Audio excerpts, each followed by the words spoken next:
খেলাধুলা সকলের জন্য খুব ভালো, শরীরের জন্য খুব ভালো। উনি চায় যেন যুব সমাজ কোনো খারাপ পথে যেন না যায়। আজকের দিনে এই প্রধান উদ্বোধক আমাদের সকলের প্রিয় যুব সমাজের আইকন জনাব মোহাম্মদ মাহবুবুল আলমকে আমরা বিনীতভাবে অনুরোধ করছি আমাদের ভাইকে আজকের এই খেলাধুলা পোলাবানকে এরকম আকর্ষণ দেওয়ার জন্য ধন্যবাদ জানাচ্ছি আমাদের সকলের তরফ থেকে, এবং ওনাকে বিনীতভাবে অনুরোধ করছি আমাদের মাঝে কিছু কথা বলার জন্য এবং ওনাকে উদ্বোধন করার জন্য। আসসালামু আলাইকুম। সবাইকে ঈদ মোবারক। এই যুব সমাজ যদি সুন্দর হয় তাহলে গ্রাম সুন্দর হবে।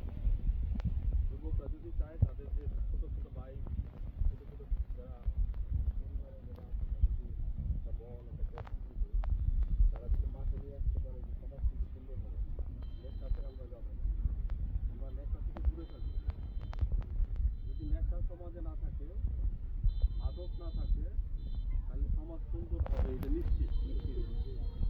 আর আমাদের একটা স্লোগান আছে, বিশেষ করে এই আমার সদ্য রাসেল ভাই, উনি সাংবাদিক, ওনার কিন্তু একটা মন আছে, সাংবাদিকের বাইরে কিন্তু উনি একটা মানুষ। যেই যাই করি উনি আমাকে অনেক সাপোর্ট করে। মাদক ছাড়ো, খেলা ধরো, এটা কিন্তু এই রাসেল ভাইয়ের স্লোগান। এটা কিন্তু আমি সমাজের সব জায়গায় এটাই আমি বলি। কেন? এটা কিন্তু উনিও ভালো চায় দেখে আজকে আমি মাঠে মাঠে এই প্রভাবটাই আমি প্রচলন করতেছি। ছোটদেরকে শিখাইতো যে আমরা খেলতে পারি, তোমরা আসো মাঠে, তাইলে কিন্তু পরিবেশ সুন্দর হবে, সমাজ সুন্দর হবে।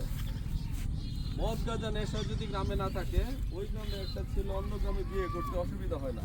কেউ বলতে পারবে না ওই গ্রামের ছেলেটা নেশা খোর, ওই বাড়িতে বিয়ে দেওয়া যাবো না। হ্যাঁ, একটা বোন বিয়ে দিতে গেলে অসুবিধা হয়, ওই ভাই যদি গাঁজাখোর হয়। তাহলে আমরা একটু ওই পথ থেকে সরে আসি।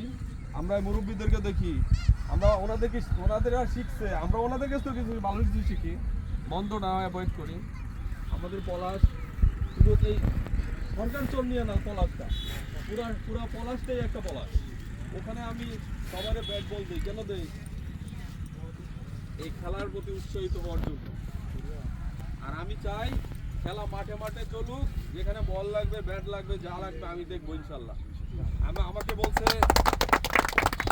বাবু, বলছে যে আমাকে ভাই এই এলাকায় সাপোর্ট দেয়। আমি একটু আগে একটা খেলা উদ্বোধন করে আসছি ফুলবাড়িয়া, ওখানে একটা ভদ্রলোক বলছে, ফারুক ভাই, আমরা অনেকেই চিনি না, তাই না? ফারুক ভাই ভদ্রলোক বিদেশে দুবাই ব্যবসা করে, সে বলছে খেলার মাঠ ভাড়া করে দিবে। তাহলে ওনার কত বড় মন। আমি কিন্তু ওনার গল্প করতেছি আমরা শিখার জন্য।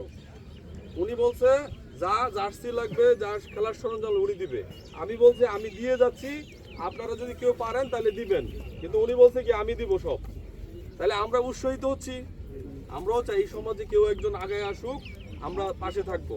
আমারে ডাকলে, রাসেল ভাইরে ডাকলে, বা এই সমাজে যারা খেলোয়াড় মুরব্বীরা আছে, ওনারা এখনো খেলাপ্রেমী।